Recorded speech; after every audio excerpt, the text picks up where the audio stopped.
Ang araw ngayon ay Miyerkules Santo. Pero napapanood yung video na to ngayong Huwebes Santo. Holy Week special muna yung video natin, kaya hindi muna tayo magluluto. Pero, kukwentuhan ko kayo ng isang magandang istorya. Actually, sinend lang din to ng followers ko. Kaya babasahin ko para sa inyo. May isang graduating na college student at napakaraming bisyo. Babae, alak, sigarilyo, at kung ano-ano. Nung college ako, mabait ako. Bahit eskwela lang. Tuloy natin. Puro pagpapakasaya ang ginagawa niya. Aral sa umaga, sa gabi, iinom siya.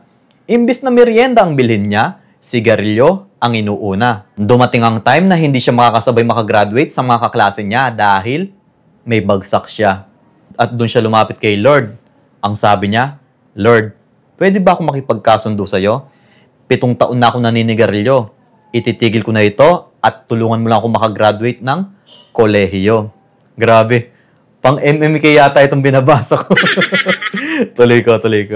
Alam niya sa sarili niya na average student lang siya. Hindi siya kasing talino ng iba. Kaya sa Diyos, kumapit siya. At ang nangyari ay, nakagraduate siya. Kaya yung pag-iyosi, natanggal niya. Ayun naman pala, may maganda palang nangyari sa kanya. Ngunit, hindi natatapos doon ang problema dahil may board exam pa pala siya. Hetong si lalaki, may jowa pala. Uy, sana all. Habang nasa review center sa Manila, nagjojowa pa siya ng iba. Ayun lang. Puro pagpapakasaya at makamundo ang ginagawa niya. Then one time, nagkasakit siya. Hindi makapasok sa review center at napag-iwanan sa klase niya. Dumating ang matindi niyang problema dahil 1 buwan na lang, exam na niya. Siyempre, di ba, uso ang karma. Imbis na mag-focus sa review niya, nang babae pa. Ganun yata talaga yung mga lalaki, no? Buti na lang ako, hindi. So, ano pang ine-expect natin na mangyayari sa exam niya? At heto na nga. Lumapit ulit siya kay Lord at nakipagkasundo.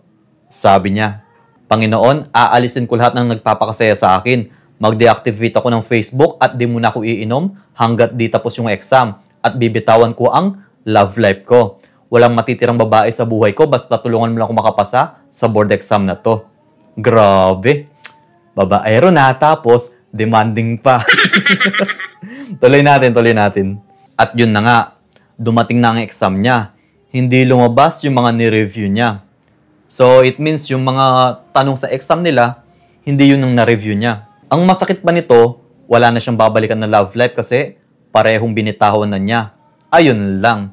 Siyempre, ginusto niya yun eh. Wala siyang magagawa kundi tanggapin, di ba? Kaya ang ginawa niya, after ng exam, dumiretso sa simbahan at nagdasal. Kinwestiyon niya ang Panginoon at sabi niya, Lord, kulang pa ba ang sakripisyo ko? Bakit mo ko hinayaan na bumagsak sa exam na to? Nagtanong pa eh, alam naman niya sa sarili niya, di ba? Pagkatapos nun, umuwi sa probinsya at ibinalita sa pamilya na bagsak siya. Kung iisipin, parang nakarma siya, di ba? Paano naman kasi, puro kalokohan ang ginagawa niya. Nung time ko, hindi ko kayang gawin yung mga ganitong bagay. Pagkatapos ng 3 araw, lumabas ang resulta. Ayan na. Nandun ang pangalan niya at pumasa siya. Napaluhod siya sa kahihiyan at sinabi, Lord, patawarin mo ko. Pinangunahan ko ang plano mo. Inisip ko agad na pinabayaan mo ko. Pero tinupad mo pa din ang pangako mo. Sa kabila ng mga kasalanan niya, pambababae at kawalan ng tiwala kay Lord dahil pinangunahan niya. Pero sa kabila nun, tinulungan pa din siya. Ayos ah. Kaya yung lalaki na yun ay licensed civil engineer na. At yung lalaki din na yun ay si lokong kusinero pala. Minsan talaga maraming pagsubok ang dumarating sa buhay natin.